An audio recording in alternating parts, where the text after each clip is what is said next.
চারদিকে শুধুই ধূসর কংক্রিটের কঙ্কাল, বাতাসে বারুদের তীব্র গন্ধ আর স্বজন হারানোর স্তব্ধতা। এরই মাঝে ধ্বনিত হয় আল্লাহু আকবার, আল্লাহু আকবার। এটি কোনো সাধারণ ঈদগাহ নয়, বোমা বর্ষণে গুড়িয়ে যাওয়া মসজিদের ধ্বংসাবশেষের উপর দাঁড়িয়ে যুদ্ধ বিধ্বস্ত মানুষের ঈদুল আজহা উদযাপনের এক নির্মম বাস্তবতা। এখানে ঈদের সকালে থাকে না নতুন পোশাক কিংবা আনন্দের সুবাস, শুধুই ধুলোবালি মাখা পুরনো জামা আর একরাশ হাহাকার।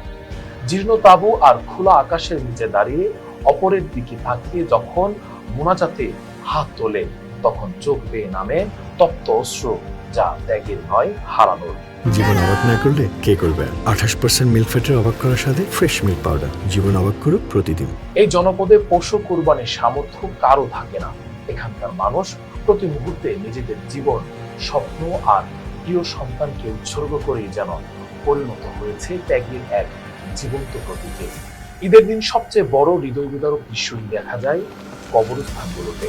ঈদের চেনা কোলাকুলি ভুলে মানুষ বুক ফাটা আর্তনাদ নিয়ে ছুটে যায় সদ্য খোঁড়া স্বজনদের কবরের পাশে। আর যাদের লাশও পাওয়া যায়নি, তাদের স্বজনদের আহাজারিতে ভারী হয়ে ওঠে আকাশ বাতাস। ক্ষুধার্ত শিশুর মুখে একটু সেমাই বা মিষ্টি তুলে দেওয়ার সাধ্য থাকে না অনেক মায়ের।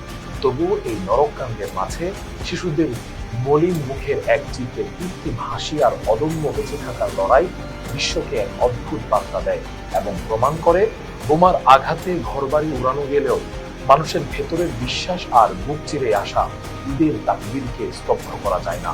গাজা বা লেবানন যেন এখন এর এক জ্বলন্ত উদাহরণ। এতক্ষণ সাথে ছিলাম রাকিবুল ইসলাম রইস। কিন্তু বিপদের সাথে থাকার জন্য ধন্যবাদ।